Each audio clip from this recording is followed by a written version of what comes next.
Hello and welcome to India Career Center, the one-stop podcast for students, professionals, parents, and guardians.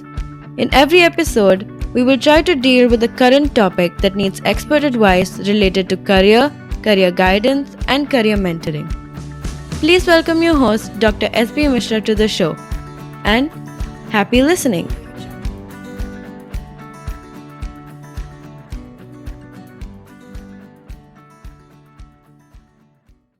Welcome to India Career Center for another episode.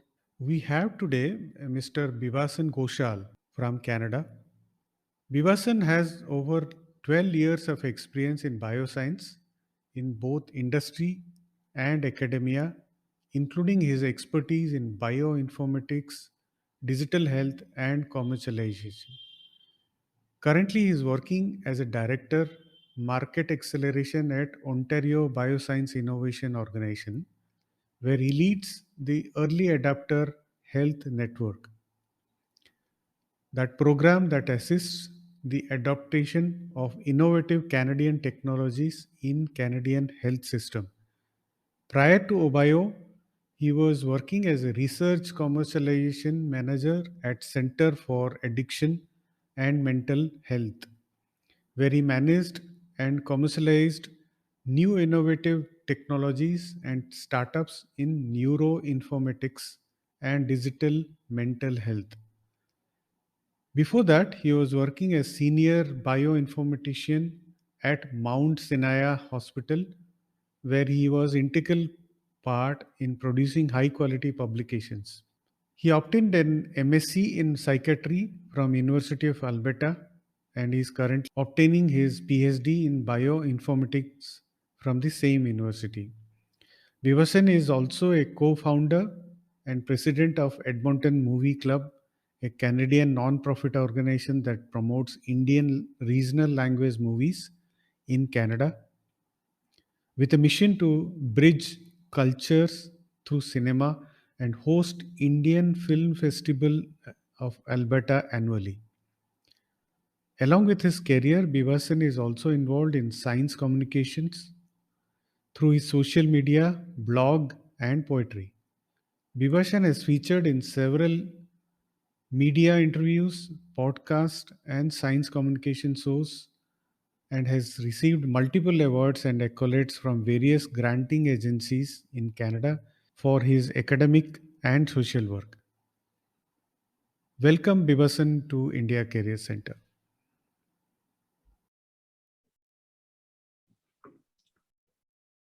Good morning, and in fact, good evening to Bibasan, to our new episode on India Career Center. Um, Bibasan, of course, joins us from Canada, which is like 9.5 hours difference. And right now, I'm recording this on 3rd April at 8 o'clock in the morning in Indian time. So, Bivasan, thank you for joining late in the evening or late in the night to connect with us on this occasion and share your knowledge or your journey about your life in early life in India as well as in Canada. And to begin, I would like to start the conversation by welcoming you for this episode on our YouTube channel and also on the podcast. To Bivasan, just to start our conversation, first I would like to know about the name and. I mean, I have got a lot of Bengali friends, but I had never come across this name. So let's start with your name first, and then we will move on to the next part of the conversation. Sure, absolutely. First of all, thanks a lot for having me on the show. It's a real pleasure to be here to talk about my journey both in India and Canada. It's a it's been a long journey, but in terms of from where I started and where I'm right now, but I'm happy to share that with your listeners and your viewers as well. So starting with the name, my name is Bibaswan Ghoshal. Bibaswan is a Bengali word which means the sun. So yeah, it's a pretty rare name. I have actually come across a few or one at least during my lifetime, but it's definitely a very rare name. And my grandfather named me, so I don't know what he was thinking. But in India, actually, there's so many different varieties of the name that I've been called from my childhood that it's incredible, right? But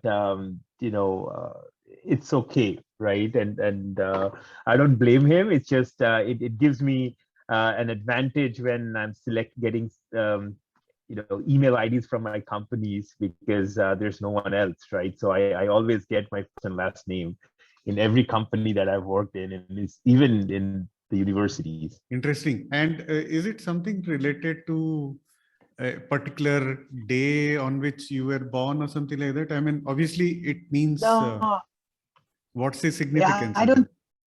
I don't think there's any significance. It's just probably my grandfather wanted to name me with some unique names, and Okay. that's how we came up with it. And I think he was looking for variations of the meaning of the sun, right? So or the sun god or something like that, and he came up with it. Yeah, I never asked what was going through Okay. his mind when he selected the name, but I probably should have before he left us.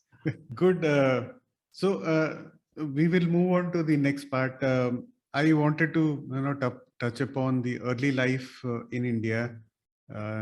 You come from which part of India, and what was your early career, early life? In fact, early days of your life, including your schooling and college in India. Sure, sure. So I was born in Howrah, which is right adjacent to Kolkata. My maternal um, grandparents' home is in Howrah, so I was born there. But I've lived throughout my life in Kolkata. And I went to the Namanalanda High School in Kolkata, which is a West Bengal board school. And yeah, I've been there for until my 10th standard, then moved to Vivekananda College, which is very near to our home as well in Kolkata. Studied there for a couple of years for my 12th, and then gave like the joint entrance exams and got admission. So I was initially looking for for a medical seat. Didn't obtain it actually, and I tried like the national ones and the regional ones too. In the national ones, there were some selection, but it was like too far down the list that I didn't get in. But I fortunately got a rank in engineering. And at that time, I was deciding on which career path to take. And I think it really was that turning point in my career where I still wanted to do something in biology, in biological sciences, because that's where my interest was, and medical sciences. And growing up, when you're in the science field, when you're in the medical field, or you want to go into the medical field, everyone seems likes to be or thinks to be a doctor, right? And that's the usual career path. Both my parents were actually lawyers. So they wanted me, or at least my father wanted me to become a lawyer too. So there was some pressure from the family, but I always wanted to go into the medical sciences, thought I was good on it. And then when you come from a family of lawyers, it's, you see the good and bad from a very early stage, right? So either you get inspired by it, or you get, you don't get attracted to it at all. The latter happened to me. So when an opportunity came, and when it was decision time, I was talking with a lot of people, especially my mentors in back in Kolkata, who were guiding me, coaching me, and they recommended that there's a new stream at that time in the engineering colleges, which is called biotechnology. And I started reading up on it, and because I was considering that career path anyways, so I was reading about it and what's the prospect. And it seemed pretty good because there was a good balance between industrial and academic, and there was a array of subjects that were covered in that program. And then it was basically for me to select a college to go in, and I had some and I was debating where to go to college as well, because there were some options down in South, in Chennai and Bangalore. They had some good colleges or universities where biotechnology was being taught for quite some time at that time. And then this is I'm talking about 2002, where biotechnology was still at its very nascent stage, right? So what ended up happening is I got into a private college in West Bengal, which is called the Bengal College of Engineering and Technology. And that time, the university was West Bengal University of Technology. I think the name has changed recently to Maulana. So there was this college. It was in Durgapur, which is around 180 kilometers away from home. I always felt the need to get away from home for college, just because I thought it'll give me some independence to choose my own life. And it was very important for me at that stage. And my parents actually supported me, which was really good. Especially my mother. She was very integral to, how I got into the program, and staying away from home and convincing the whole family that actually I can do it. But interestingly, what ended up happening as well is, a few of my friends whom we were, together, like close friends from school, we ended up going to the same college. So it was sort of like, you start with some known people in your life and you start college. College was great. After going through, so it was a 4 years study, which would give me a Bachelor of Technology. During the 4 years, we covered an array of topics in medical sciences, in biotechnology, in microbiology, molecular biology, which is really great in terms of what I wanted to do next, which is always was to go for higher studies.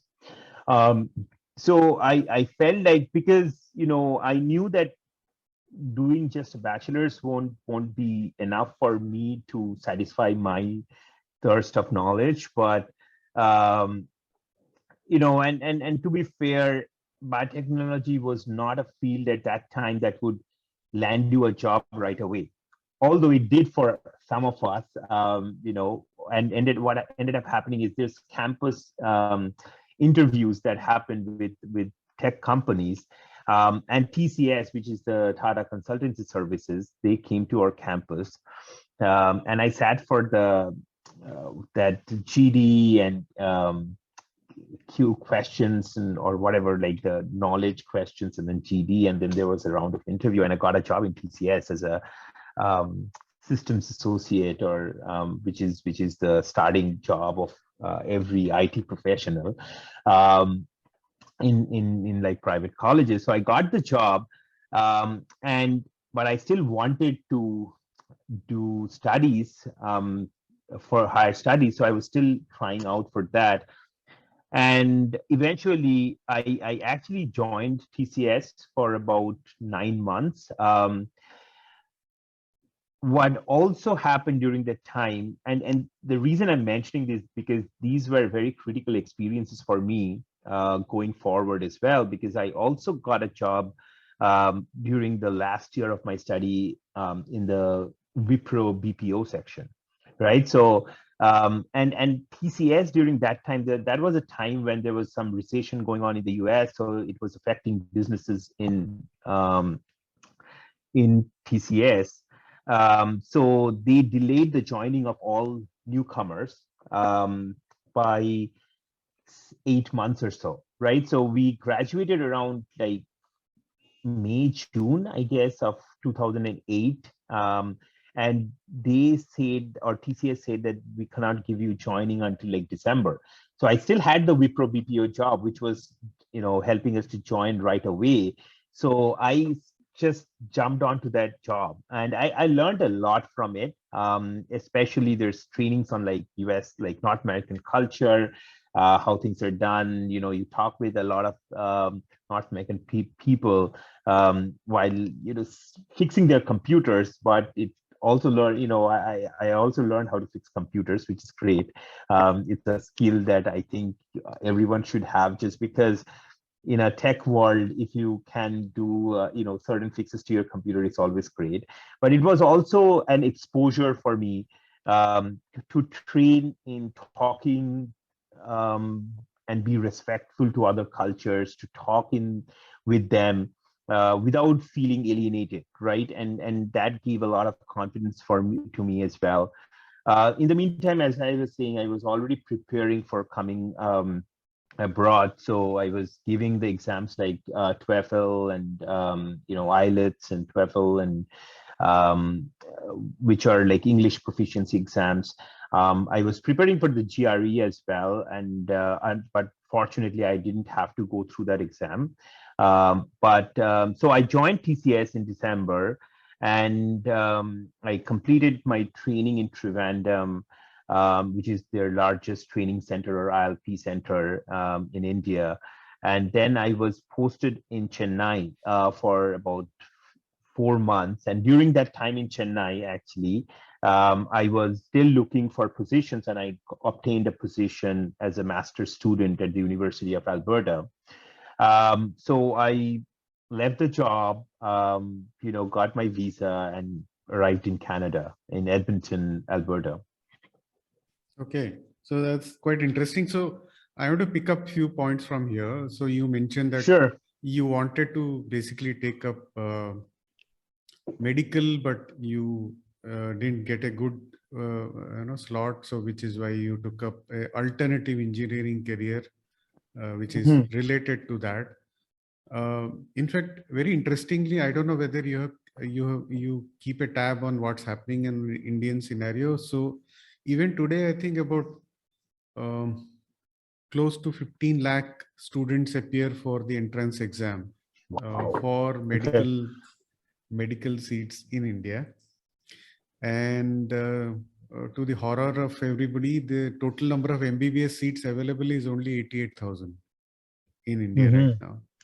That's not even 10%, I guess. No, Yes. this less than 10%. Wow, that's amazing. Yeah, but that's the reality. So you have to be like probably the best to get into an MBBS program.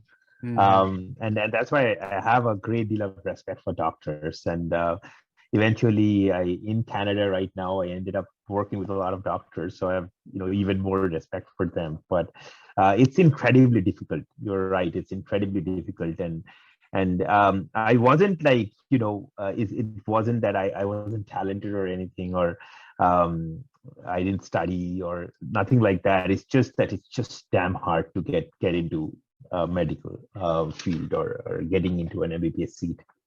Agreed. So, which means that a lot of our young listeners or viewers watching us, they can take this as a kind of a cue, saying that if you're not able to get through MBBS, which is actually horribly hard, especially in India, you should actually explore alternative careers like biomedical engineering or bioinformatics. Yeah, would you like Absolutely. to explain? Sure. Now I think it's even better, because at that time there were only biotechnology that was offered as a medical related, bio related course, as an engineering course, right? And I'll tell you the difference. What happens is, and a lot of people don't think about it at that time, but there's also an alternate course of doing a Bachelor of Science, which is a BSc in India, right? Which is usually a 3 years course. And what ends up happening is any US, Canadian, Australian, even European universities don't accept a 3-year degree. So usually here, Bachelor of Science degrees are all 4 years.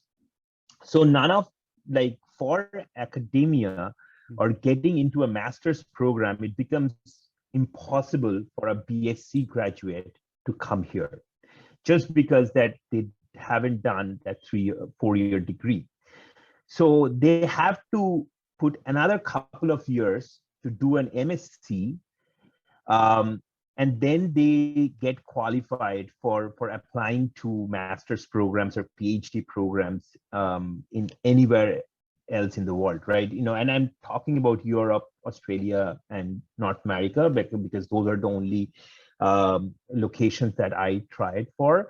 But so, however, if you do a BTech, which is a 4-year degree, which is equivalent to a 4-year degree in Bachelor of Science in any other countries, it's easier for you to apply for a master's program. So that's something that I would definitely point out, is that if you want to study abroad, and nowadays actually I've heard, and because I've met people from India now, where there's a combined BSc MSc program for 4.5 years or 4 years right now being offered in a number of universities across India, which would fit that purpose as well, right? Because what BSc does, because during the BSc you select a specialization, which is great sometimes, because then you know which direction you are going to go in. But doing something like a biomedical engineering or bioinformatics or biotechnology, it gives you a number of options to go into multiple different fields, right? So, taking, for example, like, biotechnology, we had courses in microbiology, we had courses in industrial designing, reactor designing, we had courses in molecular biology, biochemistry. So there's a lot of different fields that you're getting exposed to. So when you apply for further studies, it's actually easier for you to determine which direction you want to go to, right? However, in terms of if you're doing a BSc in like molecular biology and then a MSc in molecular biology or physics or chemistry, then you are sort of narrowing down your field, right? So I would definitely recommend anyone who has aspirations to do higher studies to at least keep this option open, just as an alternative to do a BTech or a 4-year program rather than a 3-year program, right? Because then you need to spend another couple of years to do a master's and then actually repeat that same process, right? So usually, even after you have completed BSc, MSc, there are a lot of universities who would actually ask you to do a Master of Science here in North America before you can move into the PhD. For some European countries, it's different. Some universities is different. They can directly apply for a PhD program since you have got like a master's degree already. But sometimes, again, like for here, a BSc, MSc is 6 years, right? So you are doing it in 5 years in India. So sometimes you need to get another master's before you can move to PhD. So those are the kind of differences. If you plan to study abroad, I think you should research really well in which countries you want to target, which countries you want to go to, and basically design your career according to that. That's right. So interestingly, you have taken up MSc Psychiatric as your Yes. master. Yeah. So what was that? Yeah. I mean, how that decision? Actually, so and I'll give you a brief background on how I applied and how I chose Canada, because what happened is there's a couple of ways to apply for a master's program in the North American culture, right? So there's a direct way where you can apply through the university departments, right? So there's no university application, right? So every department has their own set of criteria and their own departments, own application process. So when you apply, there's either you can go through the department, and in the application form, you'll have to actually write whom in the department you want to work with, right? And then there's requirements for a GRE or a TOEFL and IELTS, and then go from there, right? The alternate way is to write to professors who are already in the university, read about their profile and see the kind of research that you want to do in with that person, and write them with showing an interest with your resume. It's like applying for a job, but to a professor, saying this is the kind of research that I've done, or this is the kind of background that I have, and I would like to contribute to your lab by working on these and these things. And if that person likes your profile, if they like your research background, then they would hire you, or they would initiate conversation, do interviews and everything. And if everything goes well, then they'll recommend you to be admitted into a master's program. And then you apply through that recommendation and say that you have been accepted by a professor, and he's going to fund your master's program. So there's usually funding associated with it, so which is pretty nominal, but it at least covers the cost of tuition in the university.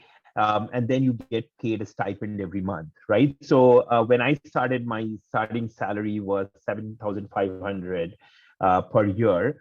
And post tuition, I would obtain around $1,000 a month on stipend, right? Which is very meager salary. Students are always underpaid in, I think, every country. Canada is no different. It's the most underpaid job in the country. But it's something, right? Because you don't have to pay out of your pocket. You are not taking money from your parents, and you can survive depending on the city. And then if you're coming to University of Toronto, the stipend is a little higher, the overall money is a little higher. It depends a lot on the kind of scholarships you also bring into. But I would like to mention here that so that's basically the process, right? So that's how it happened for me as well. So I wrote to almost over 100 professors in various different universities, right? It's not an easy process. You talk with a lot of people. Sometimes it's a fit. I got into two, and then I directly applied to universities as well, right? So spent $100, $200, $300 on applying to 2 or 3 universities. I got into 2 as well, but unfortunately what happened is, for those, there's one university in Australia and one university in US that I got into. For some reason, I didn't want to come to the US university, and I don't want to go into why, but it just wasn't a good choice for me. Also, the Australian university and both the US university, since I applied directly to the department, they said that for the first year, you cannot get any scholarship. So you have to pay for your first year on yourself. And then by the end of that year, you will be eligible to apply for scholarships. And then if you have a good grade, then you'll get further scholarships to support the rest of your, either master's program or a PhD program. And I wasn't financially ready to take on that. Obviously didn't want to put that burden on my parents too. Education loan was an option, which I never understood at that time, too novice, too amateur to understand what an education loan was. And we weren't financially that well off at that time that I could fund my way into a country. So I was still hoping to get a scholarship, and that's why I had to wait for a year after completing my studies to get into a program, right? I wrote to almost 100 professors in few different fields. And then when I got a professor in University of Alberta, and he was very interested with my background and the kind of study that I want to do. He had just received a grant funding at that time, which would allow him to do some research that was very aligned with something that I've done in the past. And so this is something also I should mention is that, during my undergrad, during my college days, I was also, since I knew that I'll be doing this further studies, or I want to do it, I actually designed my 4 years accordingly. So I would every break, which is like after every year is complete, there's like a 2 month break. And for every break I obtained, I did some project at some, different universities, some different. So I went to a research laboratory in Bhopal for a project for 2 months. I went to IIT Guwahati for a project for a couple of months. And even during the winter breaks, which is usually for 15-20 days, I also did some projects with like local um, companies in Kolkata, local biotech companies in Kolkata. But I was also involved in a lot of research related activities, like small research, nothing fancy, nothing big, but something that can be added onto your resume, right? So I did publish a small conference paper on some bioinformatics tools. We developed, a few friends of us, we developed a bioinformatics tools that we published in a conference paper. Then there was a final year project for every BTech, you know, um, uh, every BTech student does. I did a project that was very related to what I wanted to do in the future. Um, and these actually really helped me in obtaining that position, right? Because usually when you are doing a BTech, you don't get exposure to any research related activities unless you want to do it, right? Because our structure is very course based structure. So you do course, you do lab, you have like viva exams, midterms, and then you're done, right? Um, so if you just focus on this, you'll get probably good grades, but it won't give you anything because you're not getting any experience of doing any projects, any research, and that's what universities want to see. So that actually really helped me. So these kind of projects, getting outside of the comfort zone, getting into different project activities, working with like, so the project in Bhopal was related to microbial cultures and, microbial content in water, different sources of water. In IIT Guwahati, I worked with some, advanced microscopy techniques, and some spectroscopy, magnetic NMR, which is the got exposed to a lot of instruments, new instruments, new technologies that people are working in North America, that we're working with in North America at that time. So that actually really helped me in getting that position. Um, so yeah, so and so my master's supervisor guide accepted me as a master's student at that time. I went, and he was affiliated to two departments. So the project that I worked on was looking into Alzheimer's disease mouse models, and how the glutamatergic and GABAergic, which are a couple of neurotransmitters in our brain, and how in a mouse model, these neurotransmitters affect the Alzheimer's disease pathway. That's something that I was exploring during my master's. During that time, I so that's how it happened. And my guide was or my supervisor, he was affiliated to both the Department of Neuroscience and Psychiatry. And he recommended the Department of Psychiatry because there were some less requirements to complete the studies there. So it was, he recommended, and I just applied to the department, and came to Canada. Fantastic. I think what I would like to pick a few points what you mentioned. You had very good clarity about what you wanted to do in future, and that is why you designed your 4 years of engineering very well. And interestingly, you mentioned that your parents are, both of them are lawyers. So how did who really influenced you early in your life to take up something this? I'm sure either it would be somebody known or peers or something which you picked up during early life, and that is how you have got influenced. It would be interesting to know. Yeah, sure. I've never thought about it actually. So I had a great teacher or a mentor during my 12th standard, like 11th and 12th. I had some great mentorship from one of our biology teachers. So he influenced me a lot and in taking this up.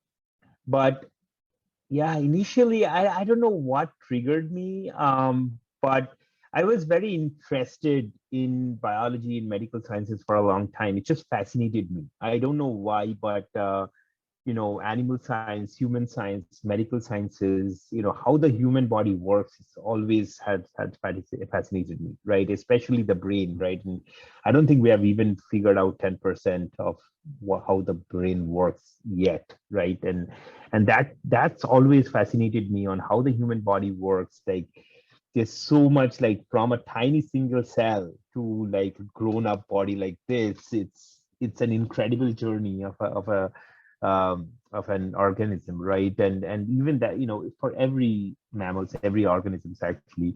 Um, yeah, I just think that life really, the feeling of having a life and what it actually means in terms of scientifically, that always attracted me. And that's why I chose to go into the sciences and then later on definitely my biology teacher, Dr. Rudra Chakraborty, he really influenced me in some ways on having like alternate career paths as well, right?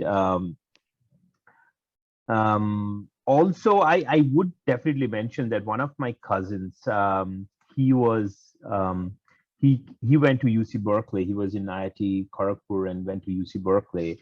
So he had already sort of shown that there's an alternate way where you can go out of the country, do studies, further studies. He did a master's and PhD too.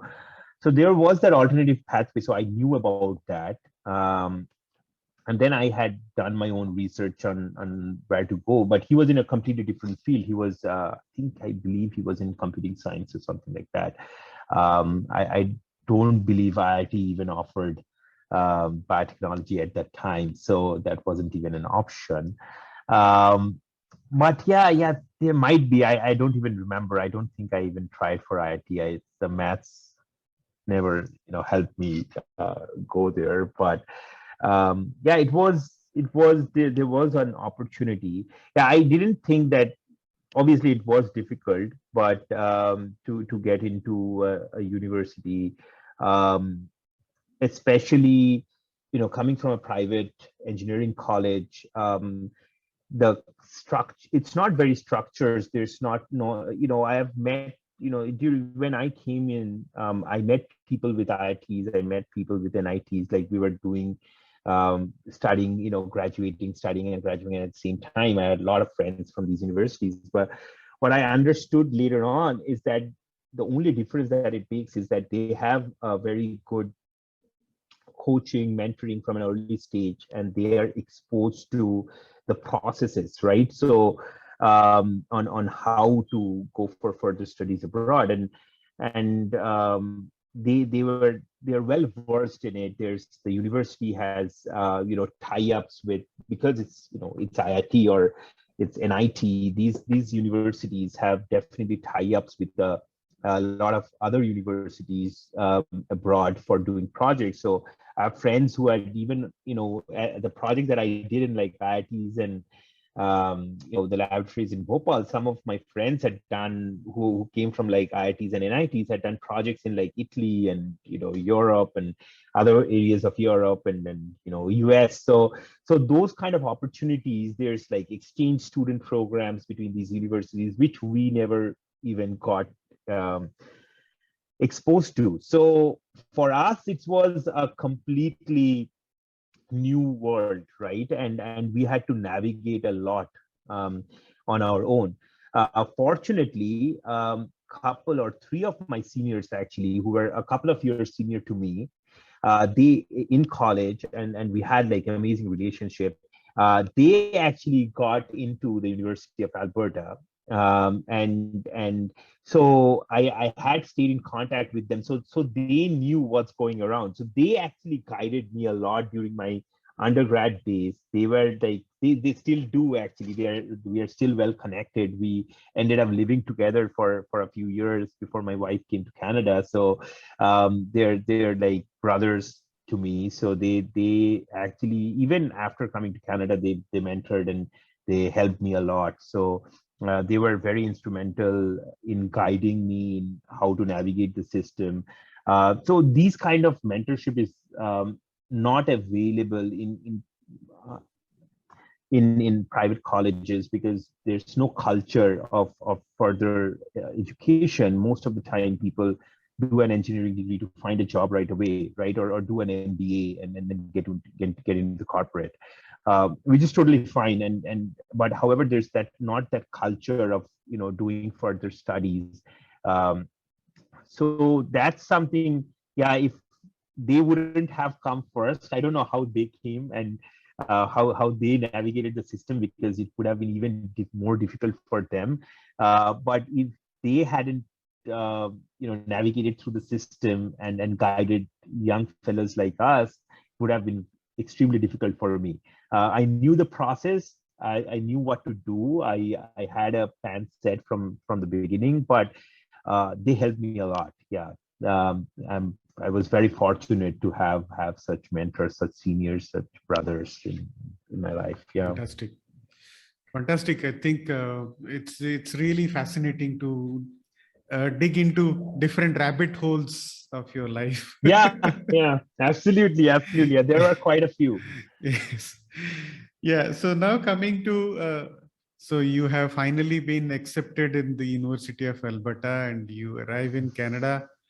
And obviously the life in Canada would have been so different, of course, because of your or people who guided you. Obviously they would have given a lot of uh, in advance information about what to expect, but Yeah, the real life experience would have been really fantastic. So would you like to say something yeah, about? it was really difficult to start with, right? It was incredibly difficult. They didn't give they gave advice on career. They didn't give advice on how to tackle Canada, especially the Canadian winter. And I came in August, which is in Edmonton. There's 3 months of usually 3 months of summer, right? So that's June, July, and August, right? September it starts getting cold. So couple of weeks in, the temperature goes down to like -5 or something, and I'm like, where am I, right? And that's a question every student asks themselves, like, why am I even here, right? And by the time the January session starts, which is a winter session, so there's the way Canadian education system works is there's 4 months each semester or each session or each term. So there's a fall term, which goes from September to December. There's a winter term, which goes January to April. And there's the spring and summer terms, which are, basically May, June, and July, August, right? So 2 months each term. So for master's and PhD students, we had to register for courses every term, separate courses every term.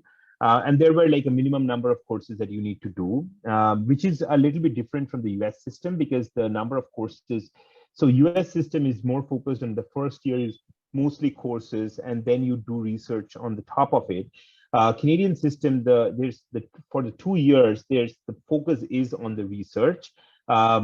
There's few courses depending on the department. I think our department required 3 or 4 courses during my master's. Some departments require 6. It depends a lot on the departments, right? Some engineering departments require 6. So it depends a lot on the program, on the department, but I wanted to get done with the course. Everyone's recommended to get done with the courses the first 2 terms, because after that you can fully focus on your research. But then research was happening on the side as well. So there will be like 2 courses on the top of that. There will be research work every day. So student life is long hours, right? There's no hours at all, right? You wake up, like you start like 9 o'clock in the morning till like 9 o'clock in the evening, right? Or even later, right? There would be time when you'd come in like 6 o'clock in the morning, or work throughout the night without sleeping. So those are like regular student life, regular student days. But it's a lot of fun as well, because there's a lot of events that happen in the university to train students, workshops, skills development that you can take part in. There's an opportunity to listen to the best in the business, right? So, Nobel laureates and great scientists from your field, or even other fields, right? So I would go into like, seminars for computing science, because I was always interested in computers, and then technology, IT as well. So, and I had some exposure in during working in bioinformatics during undergrad, and doing working in TCS as well. So there would be like exposures to different kind of seminars. So it's exciting life as well, right? But it's hard. It's hard because you have to do everything on your own, right? And then you come to a country where there's literally a very less support for you in terms of family support. So you start making your friends your family, right? Which is amazing, because you make some great friends, and they turn up, they and you have each other's back, right? That's how student life works. And even later on, even now, like friends are our biggest supporters, because we still don't, even if we have like a nuclear family, still friends are our biggest supporters here. So that's student life. Yeah, in it was incredibly difficult to come in. That winter, the temperatures dropped down to minus 52, and Edmonton was the coldest place on earth at that time, like, or the second coldest place on earth, and the coldest place in terms of the population, right? Above 100,000 population. And Edmonton usually has a population of around a million people, so 900,000, so 9 lakhs to 10 lakh people, which is not much in India, but in Edmonton, in minus 52, that was a lot of people, right? So, but it was cold. It was very cold during the winter. It was exciting too, because it was a new world. It was very different from what I've encountered in the past. So I came from Kolkata, which is like in August, probably plus 40, plus 45, to in a 4 months time, I was in minus 52. So it was a difficult transition. But once after you go through that first winter, I always keep telling people that you need to just survive the first winter, because after that, everything becomes easy. You get used to it. Your body starts suiting, or adapting to the new climate. The only thing I still don't like is the shortened daylight, which is something that I never, still not very used to. That in right now I'm in Toronto, so it's a little bit better. But in Edmonton during winter, sunrise would happen like 9:30, 9 o'clock, 9:30 in the morning, and the sun would set in like 3:30 in the evening, right, or afternoon. So yeah, I would barely see any sunlight for 4 or 5 months, right? Because I would go into my lab like 8 o'clock, 9 o'clock in the morning, or have classes. Like I had classes from that January, I had classes from 8 o'clock in the morning. So I'd go in at 7:30, and then it'll be 2 hours of classes. And then the only time I would see the sun was coming out of the building and walking across to my lab, or the building that my lab had. So that would be like a 2 minute walk would be my only exposure to sunshine. And usually I would work in a basement setting where with because I was working with mice. So a lot of the time I wouldn't even like we'd be on our feet every day, throughout the day. We would run experiments throughout the day.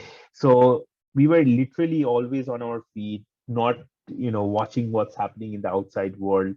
And by the time we come out of the office after like 6 7 in the evening, it's already night again, right? It's dark again. So you would barely see sunlight during the first few months. And later on I definitely got used to it, and wouldn't bother. I would take breaks and go out and enjoy the sun whenever it's out, even if it's -20 or -30, doesn't matter. I just enjoy the sun when it's out. But yeah, you start loving seasons as well, right? You'll wait for summer, you'll wait for spring, you'll wait for fall, and you'll wait for winter, right? If you're happy about it, if you're sad about it, but you wait for the seasons, which is really nice, which was a good change. But yeah, so life initially was very difficult.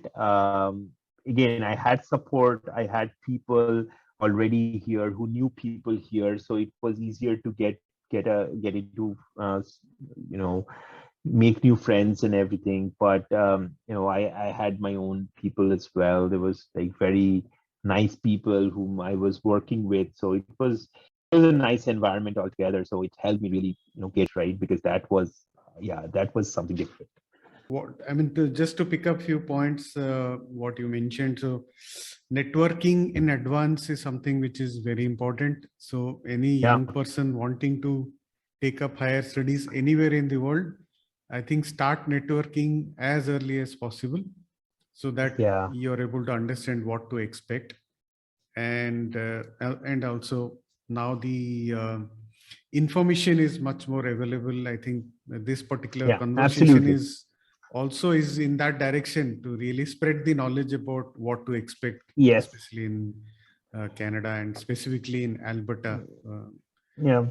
Yeah, especially, and Canada more or less is similar from coast to coast, right? So unless you're in Vancouver, which is like, the westmost coast and westernmost city in Canada, or not westernmost, but the westernmost largest city in Canada.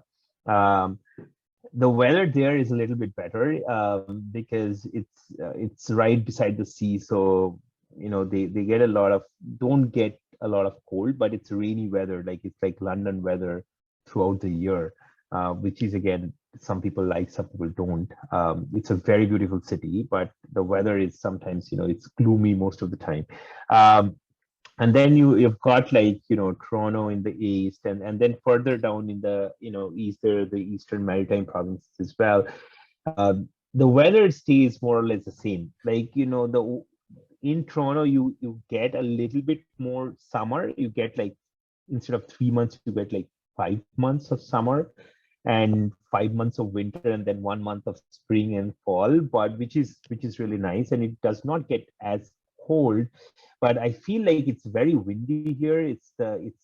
The winters are very humid here, like very similar to what we are used to in Kolkata, but just the temperatures are a lot different. But Edmonton is very dry. So Edmonton is like Hyderabad weather, right? It's very dry. So that's something which actually helps in terms of the winter. The dryness in the weather does not, even if it's too cold, you get used to it faster, because if it's humid, then you feel the cold for a longer time. Right. So yeah, so yes, networking also, there's a lot of resources. Like when you are coming in as an international student from any country in the world, there's so much resources available from the universities. There's international students unions, international students bodies that help students. Like, even I was part of the Indian Student Association for a few years in University of Alberta. And there were so much help. Like, so there will be sort of stalls in airports where they'll welcome new student. They would help them get an accommodation. And there's online communities nowadays. There's like online communities. For us, the online world didn't exist as good as these days, right? At that time, I didn't have a cell phone for like a year or so in Canada, right? Because it was super expensive. I couldn't afford it.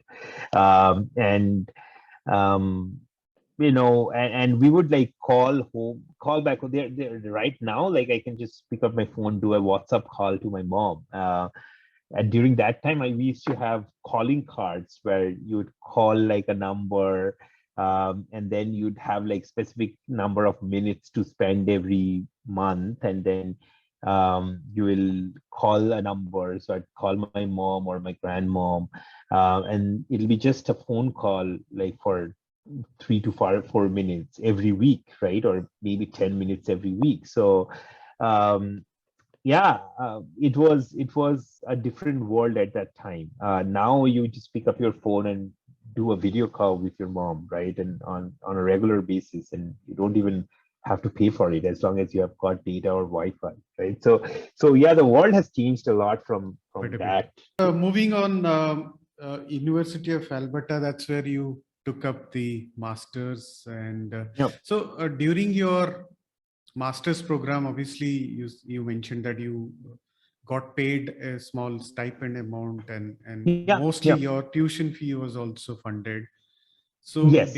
So basically what happens is from the stipend they deduct the tuition fees, and international student fees is obviously higher than what Canadian students pay. So there's a international differential, and that gets deducted, and then you get paid the remaining amount equally divided into every month, or sometimes there's more money coming during the fall and winter, less money coming during the summer. It all depends on the time, because literally you don't pay tuition for spring and summer. You just pay tuition for spring and fall, or sorry, fall and winter terms. Those are the two times when you pay tuition. Spring and summer, if you are not taking any courses, you don't usually get you don't have to pay any tuition basically at that time. So tuition is, it depends a lot on, again, departments, but more or less it's the same amount of money that you pay for tuition. Yeah. during the academic breaks, did you also take up some kind of job or something? I mean, a lot of students do take up. Oh, yeah. It's definitely. So during my master's, I don't think I could have, or maybe during the end, I was just working a couple of jobs because I needed, money for tickets back to India. So I used to work in a convenience store during weekend nights. So 12-hour shifts starting from like 9 p.m. To 9 a.m. in the morning. So Friday night and Saturday night, I would do those shifts. But that's what that's the only kind of job I did during my master's. During my PhD, I actually worked a lot of part-time jobs. Uh, but yeah, by that time, I knew how to manage my life or balance my life better. Uh, the first couple of years were a little bit difficult and different as well, just because you just get used to the country first, right? And then get exposed to, and then but I think it's a very open society, very open culture. So working part-time, and every job has a value, right? No one judges you for the kind of job you do, which I find very, very great, and very, it's an amazing thing in the society here. So I used to work in a convenience store, which is like 24/7 stores that are, you see in movies, kind of like, gas stations and stuff like that, right? So I used to work in the store for 12-hour shifts, just me alone by myself. Very good experience. You talk with a lot of people, see a lot of things happening in the streets, in the pubs, and it was a different world at that time. But it was very nice to do these jobs. When I moved into my PhD, I had consistently had one part-time job at least. So and this was on the top of my so during PhD I was also allowed to do teaching assistantship, which means that I'll be teaching courses under someone's supervision in the university. So I taught two courses over the span of my 5 years or 4.5 years in during my PhD. So yeah, I taught two courses. So you get paid extra for the courses sometimes. So for us, since we were on a stipend program, we would get extra money for teaching, which is pretty amazing actually. Helped me a lot. But I also had part-time jobs. So I would do like 4-hour shifts every day or every other day or on the weekend, 8-hour shifts on the weekends.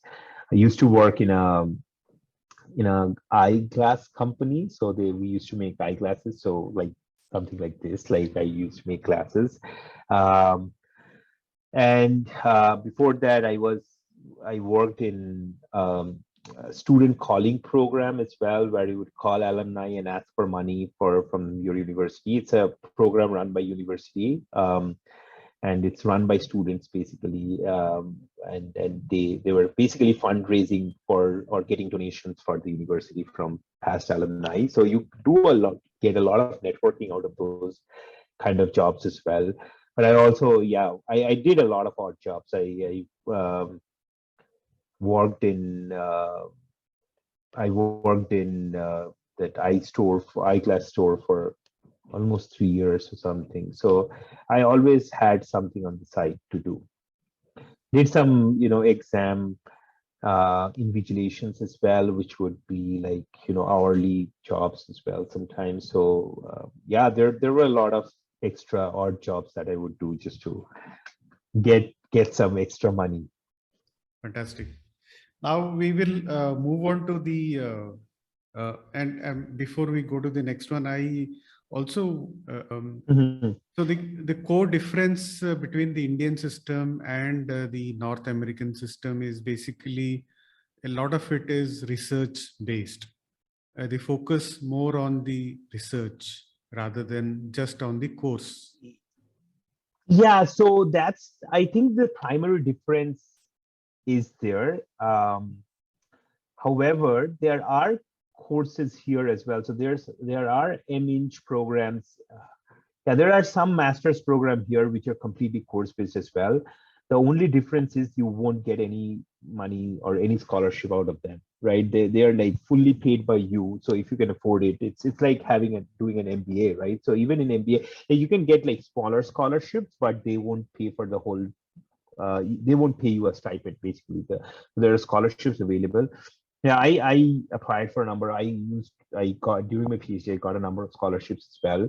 Not like large scholarship, but small scholarships, which would add up in the year as well. But there are larger scholarships available from different central and provincial, so federal and provincial granting agencies in Canada. So if you get one of these scholarships, the money is really good as well. I always got like smaller scholarships. Which really helped me as well, because it gave me a lot of flexibility on how to use that funding throughout my research. I traveled a lot in conferences and stuff like that as well during my PhD, so that was really great as well, which is an opportunity. I think every student takes those opportunities, and they should.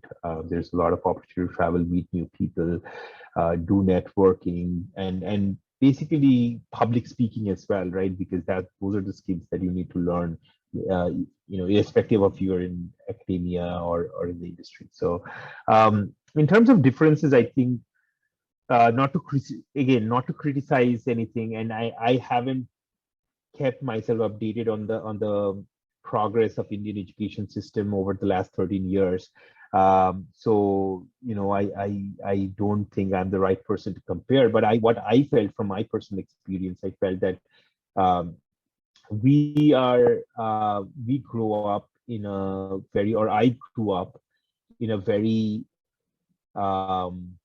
book oriented, bookish oriented education, right? That you read a lot, you just regurgitate that on a paper and get exams done, right? It's just, yeah, you just have to get like good marks and good numbers and good scores, and that's what's important. Um, at the end of the day, I don't know how much people actually learn in any subjects, right? And how much they retain, because they have so much to read and so many exams to cover, that it becomes literally impossible. Canadian education system is very practical and based, right? So you do a lot more, even in the courses. There's a lot more projects, assignments, and assignments are not like, that you write like 10-page report on something, right? Or the assignments are mostly, how would you do a project, right? And then, it will be like more problem solving, application of the knowledge, rather than just reading about it, right? And answering questions about it. So I think that's the basic difference I found, at least from my experience. The difference I found was Canadian education or North American education is very focused on the practical, whereas we are very focused on learning too many things at the same time, and just becoming jack of all trades and master of none, right? Whereas here there's and just even there, like here also you can be like jack of all trades as long as you can apply it practically, right? So everything should have a practical application. It should help you solve some questions, solve some critical problems. So it helps you, that critical thinking process, it starts very early in Canadian education, which we lack a lot, right? So that transition from coming from India to switching to a new education system, it's very difficult sometimes, because our brains are trained to read like 1,000 pages and write an exam, right? We are not equipped to think critically and answer critical questions, right? So here, direct questions are rare here, right? So no one will ask you to write like 10 pages on how how chromosomes work, or how or on a theory of genetics, right? Here they'll be like, okay, this particular organism is breeding with this particular organism, and there's crossover in the genes, what would happen, right? So you have to know the theory to answer that question. You just don't write the theory out, right? So those are like, and this is like a very basic example, but that's the kind of, it's very project oriented, it's very assignment oriented. It helps you solve problems, think critically, because that's what you need in research anyways, right? If you are doing further education, if you're doing research, even in not real life, you go to work in a company, you need that. If you can, if you know the theories, that won't help you survive in even in the corporate world, right? So uh, theoretical knowledge is good up to a point, and everyone should have it, must have it, but practical knowledge is what gets you going in life. Yeah, I think well said. That's ultimately the whole life is going to be that. I think our Exactly. yeah, I think about 30, 40 years of our life is about what we are going to do rather than what we know. Yeah, exactly. And sometimes when I look back and see like the kind of courses I took, and like, especially like during my undergrad, and like what I'm doing today is probably 2 courses that I took out of the 36 during my undergrad, right? So that's, yeah, it's a lot different than what we get used to in India. So we will move on to the next one. So we of course touched upon how was the life in Canada. So you said about the climate and about people. So is there any other aspect of Canada life which you would like to share? What I love about Canada is the diversity, right? And inclusion. Um, Canada is a very diverse country. There's you know there's people from all over the world here, and you get exposed to a very multiple different cultures. I have friends from like each and every continent in the world, right? And I have met these people through my journey here, and I feel really lucky to just to know about their culture, just to know about how they do things.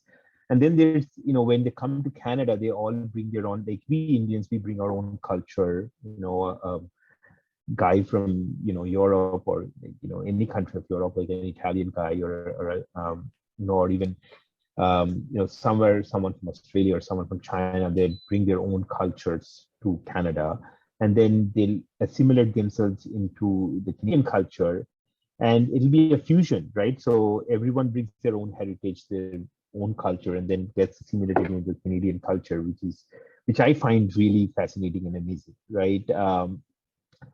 People are very inclusive, or at least from my experience, people are very inclusive. Um, and the society is so diverse that there's less differences, right? Obviously there's problems. Every country has their own share of problems, and Canada is no different.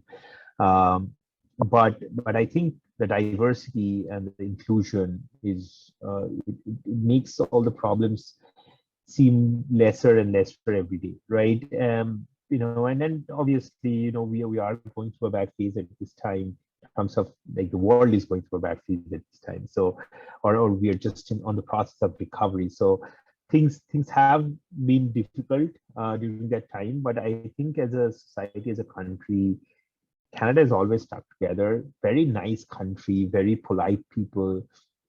And I was always amazed by the politeness in people here. There are incidents, there are bad incidents. I think that happen in every country. I haven't personally experienced anything like that myself, but yeah, but people do. So I won't say there are no problems here. There are problems in every country, and Canada is no different. But I love the way Canada has grown over the years, and make the society more inclusive, more diverse, and you get an exposure to so many different cultures, so many different people from so many different countries, that you end up increasing your horizon. So your decision to become a citizen of Canada, how was that? Was it something which actually got crystallized during your early career in Canada, or how's that thought process? Yeah, sure. It wasn't a very conscious decision to be like to be a Canadian citizen. It's just process, right? You stay in a country for so long that so during my PhD I applied, and at that time there was a stream called the PhD stream, through which I applied for um, the Canadian permanent residency, so which is a PR process. Right now, I think it's called the express entry or something like that. And I'm no expert in the application processes, but so I applied through that. I got permanent residency. That time it was more because once you're a PR or a Canadian citizen, you save the differential of tuition, right? So you pay tuition as a Canadian citizen would do. So being a PR was very important for us at that time, and also just to settle in the country, being PR was important, because then you would be able to. There was a lot more flexibility in buying a home and getting a loan for a car, because one if you are on a student permit or a work permit, it sometimes is very difficult to get loans and mortgages and settle down, right? Um, yeah, it's not impossible. People get that or do that a lot as well. Even people who are in temporary permits, like work permits or student permits. But but it's preferable. If you have a PR, everything becomes easier, right? So that's what made us apply to to the PR. And I got my PR back in 2013 or 2014 probably. And yeah, I just waited for a long time. So I was eligible for citizenship like 3 years after that, or 2.5 2 years or 3 years after that. I waited for a long time. I wasn't sure whether I needed citizenship, um, because it does not like add any other value rather than just to give votes or vote for the election, vote in the elections. Um, and yeah, that's the only advantage of getting a citizenship in Canada, right? For me, the reason I chose to be a citizen is because I knew this would be my home forever, most likely. So I would like to vote because I think, I'm politically inclined. I understand Canadian politics probably better than Indian politics now. So I was like, I'm doing debates with people around and I can't even vote. So that needs to change. That was very important for me. And also what was important, like I love traveling, right? I love traveling around the world. And actually, majority of the travel I've done is with an Indian passport, but just the process of getting a visa for every country, that was sometimes, a difficult task or a lengthy task. So Canadian passport actually allows you travel to like 175 or 172 countries across the world. So that was the reason that I wanted to have the passport, so that just I can travel right easily. I would have loved if India allowed dual citizenship. Canada actually does, but India doesn't. So I unfortunately had to surrender my Indian passport. I got an overseas citizenship of Indian card, which is good, but I would have loved to stay citizen in both countries. I don't think India is allowing that at this time. There were some talks in the parliament a couple of years back or 3 years back, and I was like, okay, now let us wait, right? And I didn't even surrender my passport for almost 8 months or a year, because I was just waiting for that to happen. But then it got squashed in the parliament, and I was like, okay, let's just surrender, because otherwise I'll incur some penalties to the Indian government, and I didn't want to do that. But yeah, that was a primary reason actually, just the ability to vote, and have a say in the democratic process in Canada. Um, but being PR was very important for me, and just because that as an international student, there's so many costs, and right now I think those streams are gone. Actually, unfortunately, there's no way to get a PR while you are a student. So you have to graduate, and you have to work for at least a year before you can apply for a program. So I was fortunate that those opportunities was there at that time. So I might be wrong there, but I think that's the process now, that as students you won't be eligible to apply for PR at this time. So I was fortunate at that time, and so I just Great. started. So No, I got citizenship. I think I get your point. I think it's it's a matter of time that Indian government also will allow dual Oh, citizenship. I'll be so happy. I'll be so happy, right? Because it feels like, it feels alienated when you don't have a citizenship anymore. And I'm as much as Indian as much as Canadian, right? So, I still connect with India as much as I ever did. So I would love to have both passports, right? It's so better. Yeah, it will. I think every Indian will feel better if they can have both passports. So Yeah, hopefully that happens that should happen. someday in I my mean, life. just to give an idea, people born between 97 to 2010 in India, there are 36 crore in Mhm. India. So Yes. that's a lot Mhm. of people, and I my understanding is that all these people may not be able to economically engage themselves in India alone. They have to look out opportunities across the world. Yeah. And at the same time, India cannot lose all these 36 crore young Indians to other countries. I think Yeah, we have to exactly, strike a exactly. balance.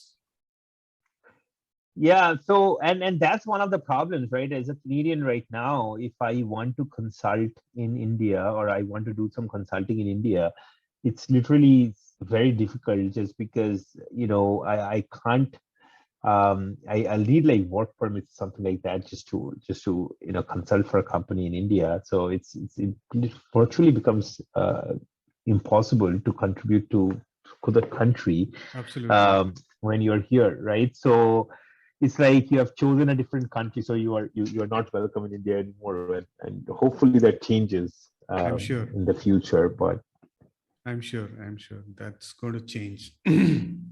Yeah, now yeah, moving on, I think we will come to the main topic, which is your current, or rather your professional life. You're a health specialist. I mean, you're basically into health industry.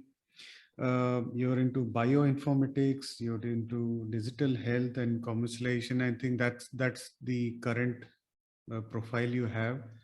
Uh, what I would like you to talk about as an expert in the health industry. Obviously, we all know that health industry is something which is going to grow because of the aging population across the world, and more so in the developing world.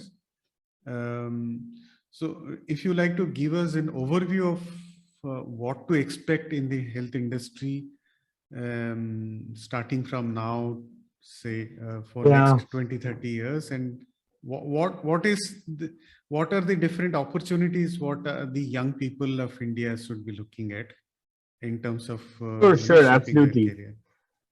Yeah. Yeah, yeah. So I just to give you briefly. So while I was finishing up my PhD, I got an opportunity to in a hospital in Toronto. It's the Mount Sinai Hospital. I started. I got a job as a senior bioinformatician, doing analysis on data from, and it was a research sort of analyst position. Um, but it was not like a direct academic position. It was more of a professional career position, working as an employee rather than as a postdoctoral fellow or something like that.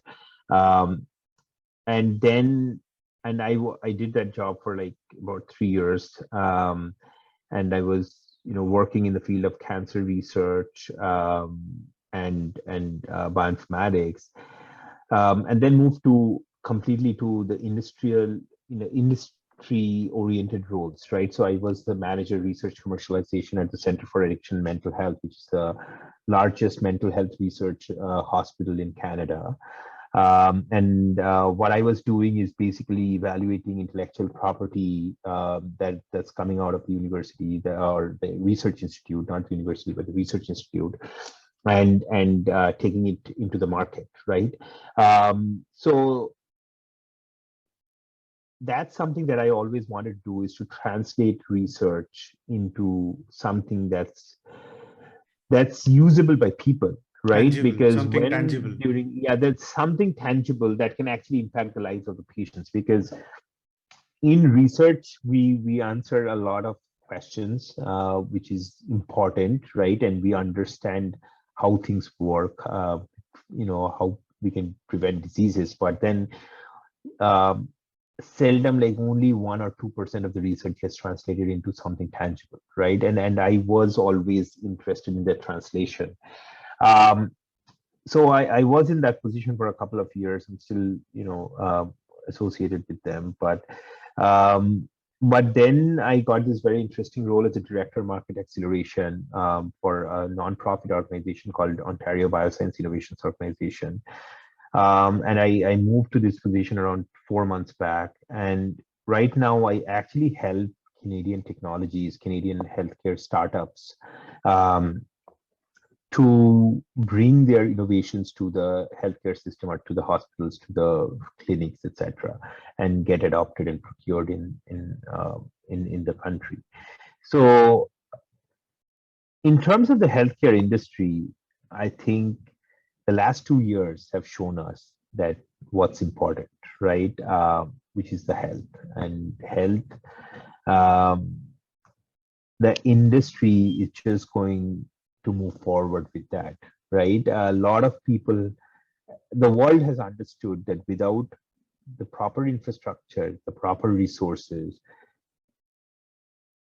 we cannot tackle diseases. We cannot tackle pandemics. The world had literally failed, right? Irrespective of whichever country developing nations, developed nations. I don't know how we differentiate anymore, but every country failed in tackling a disease, right? A virus. So, but what the good that happened is that people understood where it's important. Governments now understand what's important. So even 2 years back, 3 years back, if there's a funding cut in the government level, every time it will be in healthcare. And we are a publicly funded healthcare system, right? Very unlike India. So the funding cuts would impact healthcare, and the healthcare suffered, right? And now there's more and more funding, influx of money coming into the healthcare because we understood how important it is to maintain good resources, good infrastructure in healthcare. So I think where the industry is moving to is technology and innovation, right? Because those are the things that would define the healthcare industry going forward. We have had diseases, we have had, we were, I think the mindset of the healthcare industry is changing as well. We were talking about, initially it was all pharmaceuticals, all therapeutics, right? So it was drugs that would be you would be talking about. But now people are thinking more, the industry is thinking more about prevention, precaution, prevention rather than cure. Because we'll go to cure obviously when required and if required, but precaution and prevention should always be the first priority. So there's a lot of innovation and technology, new technologies that are coming up in the healthcare space. I'm exposed to like all kind of healthcare startups in Canada, and it's an exciting phase to be, right? And some of these innovations are going to change the world, right? And going to change the healthcare system. Yeah, some of these companies, they're even, I've had companies who started in India, came to Canada, had a base here, and reached out to us for getting that first adoption in Canada. So there's a lot of amazing innovation that's happening in the healthcare industry. There's a lot of partnerships. Every large corporation now is investing into healthcare research. Like talk about IBM, talk about Amazon, Meta, Alphabet. All big IT corporations are working on the healthcare field. The next big thing is obviously, and it's not the next big thing, but it's now the big thing is AI and machine learning, and it's being applied uh, to healthcare more and more to predict biomarkers, to understand data, to analyze data in a way that would predict the progression of a disease, that would predict how diseases can be prevented.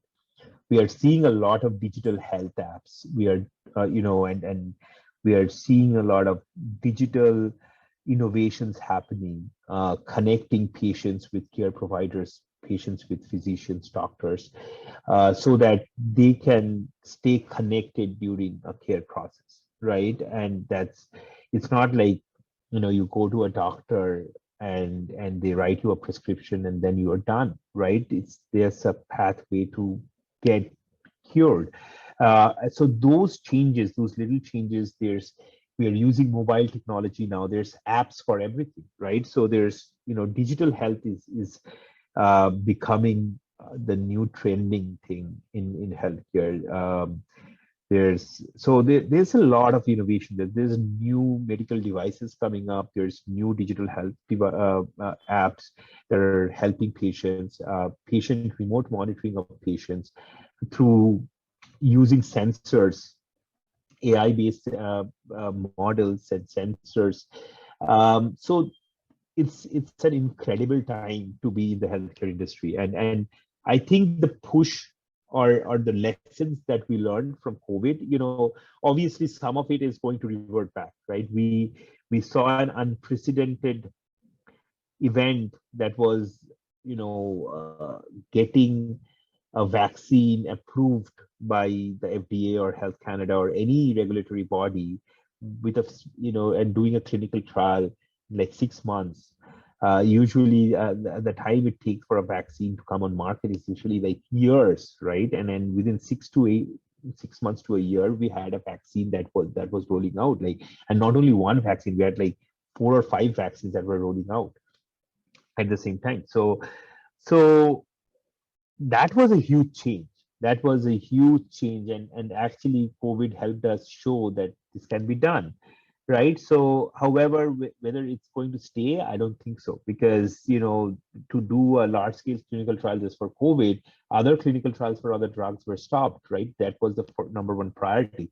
So maybe we will not go back to having vaccines for every 6 months, but even if, like, I think the AIDS vaccine took 30 years to come on market, and it was during the time like the HIV vaccine, right? So that took almost 30 years to come into the market. So maybe not 30 years, maybe we can get vaccines in 2 to 3 years now. Hopefully, we have shown that there's different ways to do things. There's better ways to do things. But this will continue. The push that COVID gave us definitely is going to continue in the healthcare industry. And it is a great spot to be in. And because of my current role, I'm exposed to so much new innovation and so much new technologies from the Canadian startup system, at least. That it's incredible to see the kind of innovation that's happening. I'm pretty sure India is the same. Like, there's very India is getting into the entrepreneurship bandwagon as well, and then a lot of new companies are coming up, and those are amazing companies. Like, I've met Indian companies in international conferences over the years, and I think there's incredible stuff happening in India too. So I think in terms of overall, the healthcare industry is in a great shape at this time. So do you expect boundaries, the national boundaries, to really diminish with technology? For example, you talked about remote monitoring of patients through using sensors. So do you see a day that, okay, some doctor in Canada is actually able to monitor some patient in India through these technologies? Why not? Like, if the technology is available in both countries, it's not unlikely that that's going to happen, right? However, again, like, there's different regulations, different consulting, but I'm pretty sure even long before, like, Dr. Devi Sethi did, virtual surgeries or assisted virtual surgeries a long time back. Indian medical system were already advanced. Like, it's one of the most advanced medical systems in the world, I guess. Because I believe so, because the amount of patients that a doctor sees or a surgeon, the number of surgeries a surgeon does in India, it's incredible, just because of the sheer population, right? And the number of doctors per patients here. Obviously, the doctors do get a lot of volume here, and there's specializations and everything, but still, I think the Indian medical system is just amazing, right? It's just it's privately funded, so maybe that's one of the reasons, and then people need to pay out of pocket for their expenses, which we don't, which makes a huge difference into their livelihood. But yeah, I would actually foresee the other way around. Like, I would foresee that a Canadian patient being monitored by an Indian doctor through remote patient monitoring, right? And that can happen, if not already happening, as long as and I'm in no way saying that I am expert in everything, but it might be already happening. I don't know, but there's uh, no barriers to that happening right now. So in the healthcare industry, I think the major push would be on preventive monitoring. I think that is the key area, and any So country. precaution, Yeah. yeah, precaution prevention is key. We are moving towards personalized medicine as well, and it's been talked about for a long time that medicines should be personalized. Everyone is different. Every human being is different. Every disease manifests differently in every human being. So, there's need for personalized medication or personalized treatment. So those things are coming. It's going to be a little slow because there's a lot we still don't understand that we need to. There's quite a bit of research going around across the world on these matters, but I think prevention monitoring, because of technology we have access to so many things that I think this is going to be the next reality, right? That you will be monitored, you can be monitored on a continuous basis rather than just having a visit to a doctor once every 3 months or once every year, right? So those things are going to be very necessary going forward. Yeah. Now, I would like to come to the last part of our conversation. I would want you to talk about your inspirations about then the professional life. So interesting. I had a read of your blog, which was very interesting. So obviously you have interest for writing. You also mentioned about poetry, though I have not really read a poetry of yours, but I would love to do that. And I'm sure you also must be influenced, and very recently you must have read some books. So I would want you to suggest or recommend some books to our viewers and listeners which helped you in your life, or which has had an influence on your life. And lastly, also want you to talk about your interest in movie. So you Oh, are you are you are the founder of Edmonton Movie Club, which is quite interesting. So of course, apart from the professional life, there has to be a very interesting personal life, and these are the things which makes it very interesting. So I would like you to talk about all this.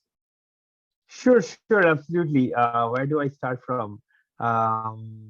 Let me talk about the blog first. Yeah, blogging is something I just, I like writing. I don't get time for it. So, um, yeah, it's just connecting to a lot of people, right? That's what writing does. I think, you know, it's very important to me as a person to leave something after I'm gone, right? Yeah, and I know I've published some journal papers on scientific research and everything, but those have a limited reach, right? And those have all only reach to the targeted audience, which is like doing research in your own field. But the blog was a way for me to connect with some of my people, right? And some people who connect can connect with my ideologies, what I believe. Yeah, I don't write often, but I try to. In terms of poetry, I do write science poetry. I used to. I also write Bengali poetry, which is not available anywhere online. It's just in my diaries and stuff like that. I think I've just put one or two up on social media sometime back. Yeah, it's just whenever I get time, I write. I have written and published like a short story on an app as well. So which is written in Bengali. So I just like fiction, right? And that probably came from reading a lot of books as well. Um, it's very difficult for me to answer, which books influence, because I think every book I read, it has some influence on me, right? I start thinking differently when I read books. And Yeah, most recently I'm reading this book called Sapiens. I've read that before. It's a very nice book on the history of humankind and how we got here, where we got, right? And um, that's a very good book. Yeah, I've read. I think every book influences me some way or the other. Like The Alchemist or The White Tiger, or The Life of Pi, or even Harry Potter. Right? I love reading those books. So I think reading is very important, and I read a lot of Bengali literature as well. So there's Rabindranath Tagore and there's a lot of Bengali authors like Ashapurna Devi and Mahashweta Devi. So there's a lot of I like Amitabh Ghosh a lot as well, out of the Indian authors. So yeah, I either listen to audiobooks or I read books myself. These days, finding time for reading sometimes gets a little bit difficult, but audiobooks are a lot easier these days. Um, so yeah, it's every book I think has influenced something or let me think about something definitely, and it changes, it influences your thinking, it changes your perception about a lot of things. So yeah, so a lot of book has helped. Yeah, movies, I love movies. I love watching every kind of a movie. I'm a very big movie buff. um, so Edmonton Movie Club, I'm the president and co-founder of the club. We actually started from Edmonton back in 20, I think it's going to be a 10th year this year actually, in Canada. So we started in Edmonton, 4 or 5 friends, one of whom who actually had the idea, and we started thinking about it, that in Edmonton or in Alberta at that time there was no scope for watching regional language Indian movies in Canada, right? Toronto had a big base of any Tamil, Telugu, Malayalam, or Kannada movies, some Gujarati movies too. But in Alberta there was nothing, right? And Bengali movies, like, forget about it, right? There's no one going to, there's no movies anywhere coming. So my friend had a good contact to the film industry in India. So we thought, like, we'll start a non-profit organization just to promote Indian regional language movies, right? Because even in Canada, even in Alberta, like, people would just know about India through Bollywood, right? And Bollywood movies show such a little portion of India, right? That it's very difficult to understand what India is just from watching Bollywood movies. And most of the Bollywood movies that we played were like popular Bollywood, flicks, which don't really reflect the real India, right? And the real culture, the differences, the diversity of the different regions. So we started this nonprofit organization, and we started screening movies in Edmonton, every language other than Hindi, every language. And some independent, actually it's not, I won't say Hindi, but some independent movies from the in Hindi film industry as well. um, so we started this, doing like one movie per month, like Bengali and Tamil and Telugu. So, and over the time, we actually, right now, we screen movies across Canada, like from coast to coast, every province in Canada we screen movies. We have some good partners with whom we work with as well. But yeah, we have just grown as an organization from like one city to like every city in Canada. We have screened movies from 20, either 15 or 16. I think from 2015, we started doing a film festival as well called the India Film Festival of Alberta. Um, but then I moved to Toronto, so I started a Toronto's division of that as well.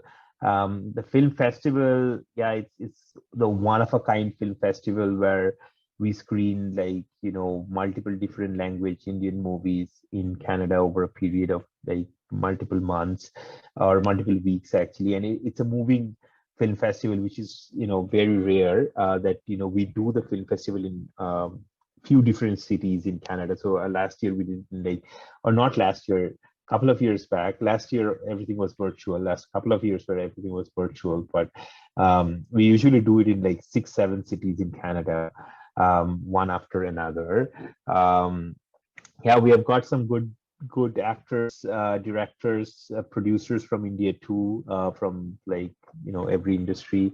We have brought some stars here. We have connected people with their stars. We have shown a lot of movies. Like we have screened over 150 movies now in Canada. So I still lead it. It's yeah, we do a lot of movies in Toronto, Vancouver, Edmonton, Calgary, and even in like smaller cities, even like in Montreal, we have done movies as well.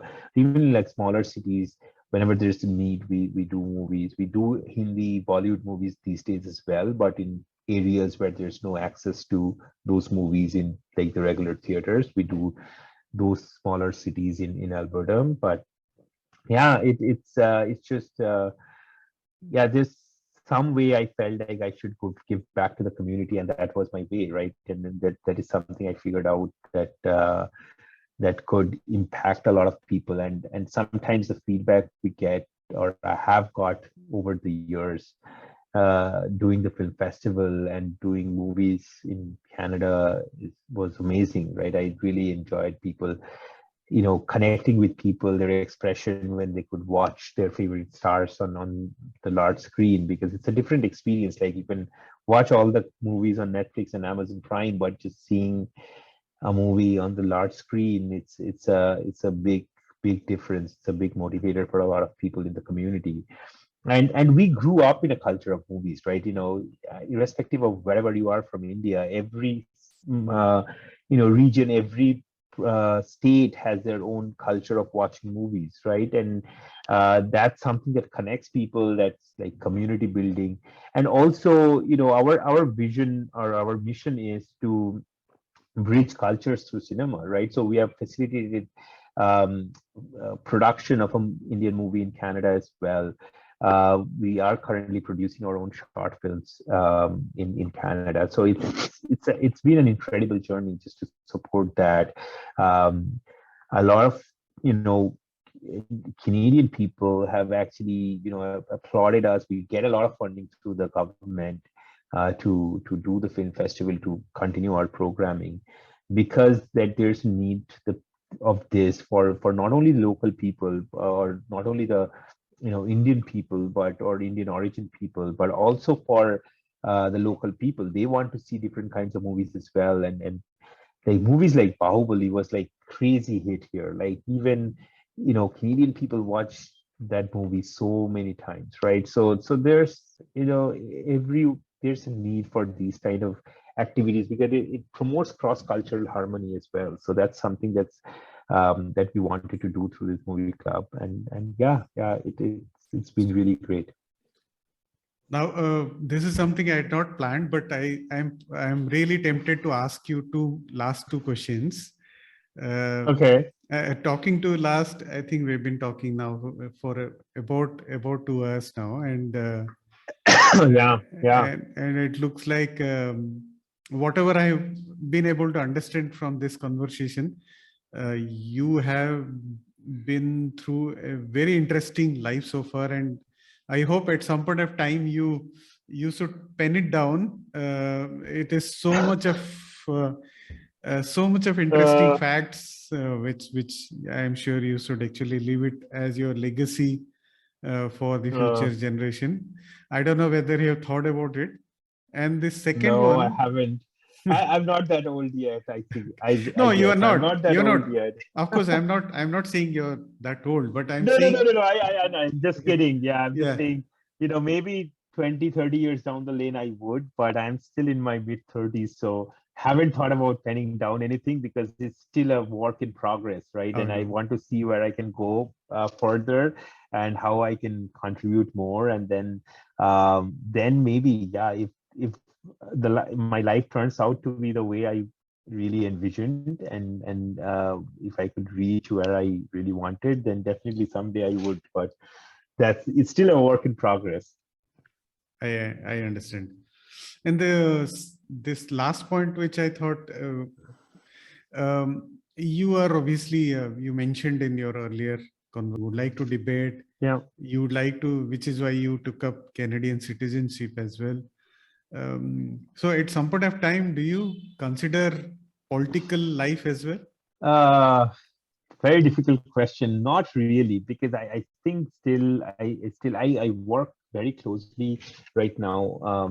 Or at least I work closely with different levels of government through my organization right now. I don't think I want to get into active public life. I think my interests really lie in the healthcare field. So um, this is somewhere, and I don't know how much I don't really have a background in like public policy or anything, but so running for office won't would never sort of, I don't know, I won't say would never, but it does not seem so attractive to me because I just feel comfortable in the healthcare industry, and I think I can. That's where my expertise lie, and I think I can contribute more in that area. Good. But I'm sure at some point of time this might cross. So I'm not trying to bias Yeah, your yeah. thought process. No, But absolutely not. Yeah, I've thought about it a lot as well, but we'll see. We'll see. It's again, as I said, like there's a long way to go, so can't say no to anything. But yeah, definitely something that I haven't like really given a thought about. But yeah, I think there's still so much to do in my own field that I haven't really thought about any alternatives at that time. fantastic.